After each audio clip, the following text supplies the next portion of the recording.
সামনে আমাদের আরেকটি লড়াই আসতেছে।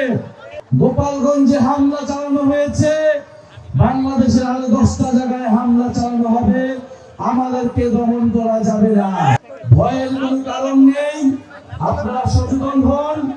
তরুণ যুবকেরা, মুন্সিগঞ্জের আলেমেরা, নারী সমাজ, শ্রমিক জনতা লড়াই করেছিল ফ্যাসিস্ট স্বৈরাচারের বিরুদ্ধে।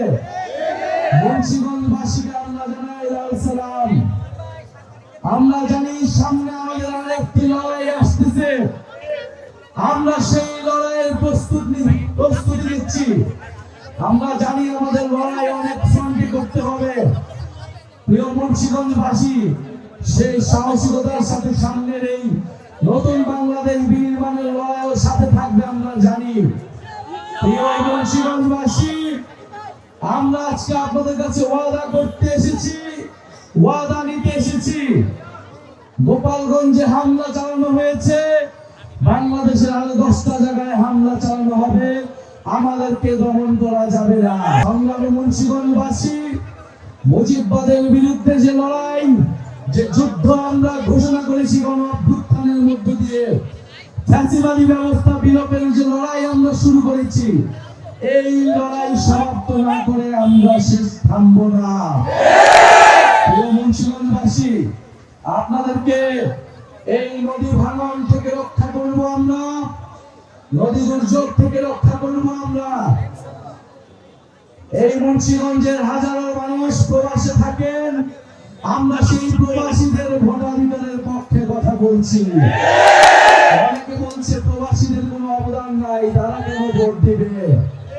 প্রিয় মুন্সিগঞ্জবাসী, আপনারা আপনাদের পরিবারের সদস্য যারা রয়েছে প্রবাসে, তাদেরকে সচেতন এবং সরব হতে বলুন।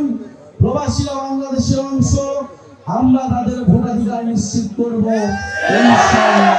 নতুন বাংলাদেশের জন্য আমরা লড়াই করে যাচ্ছি, ইনশাআল্লাহ আমরা সেই লড়াইয়ে জিতব। আমরা আমাদের সাথে উপরালা রয়েছে, নিচে বাংলাদেশের জনগণ রয়েছে, আর রয়েছে মুন্সিগঞ্জের প্রতিবাদী জনগণ। সংগ্রামী মুন্সিগঞ্জবাসী, ভয়ের কোনো কারণ নেই। আপনারা সচেতন হন। গণ অভ্যুত্থানে আপনার সন্তান জীবন দিয়েছে, আপনাকে এবার কথা বলতে হবে।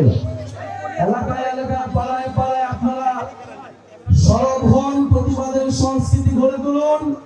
ইনশাআল্লাহ আমরা যখন প্রতিবাদ করতে শিখেছি, আমরা আমাদের সকল অধিকার এবং আমাদের মর্যাদা নিশ্চিত করেই আমরা ঘরে ফিরব। দেখা হবে নতুন বাংলাদেশে।